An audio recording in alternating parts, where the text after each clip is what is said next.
কচিটা শোন, তোরা তো সব বড় হয়েছিস, তোরা সামনের দিন এগোবি, অনেক বড় হবি। তোদের জীবনে এখন অনেক কিছু করার বাকি আছে। अच्छा তা তোদের একটা কথা বলে দেই আজকে, ठीक है জীবনে চুরি করবি নি তোরা, समझ ঠিক गया আছে? চুরি করা হচ্ছে মহাপাপ, চুরি করা যাবে না। চুরি করলে জীবনে উন্নতি করা যাবে না, বড় হওয়া যাবে না, ঠিক আছে? এই কথাটা সবাই মাথায় রেখে দিতে হবে।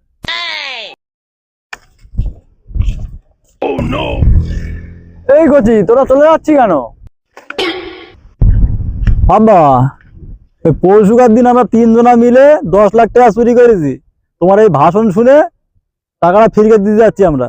কচি, ছোটখাটো চুরির ব্যাপারে তোদের দূরে থাকতে বলছিলাম আমি, বুঝলি? এই বড় চুরি আমার সাথে করলে যাবি তোরা। তা ছেলে মানুষ কোথায় কি হবে, আর টাকাগুলো কই আমার দে, আমি রেখে দেই। তোরা কোথায় কি হয়ে যাবে, কে নেবে, টাকাগুলো আমার কাছে দে। অবশ্য দাদির বাক্সই রেখে দেওয়ার তালা মেরে দিছি। টাকাগুলো আমার কাছে দে, তোরা হেরিয়ে ফেলবি। বড় বড় চুরিতে আমার লে যাবি। আমি বলেছি লোকের হাঁস চুরি, মুরগি চুরি যাতে না করিস, সেই বিষয়ে এরপর বড় বড় চুরি করলি আব্বার সাথে করে ডেকে লে আমার লে যাবি, তাহলে আমি সব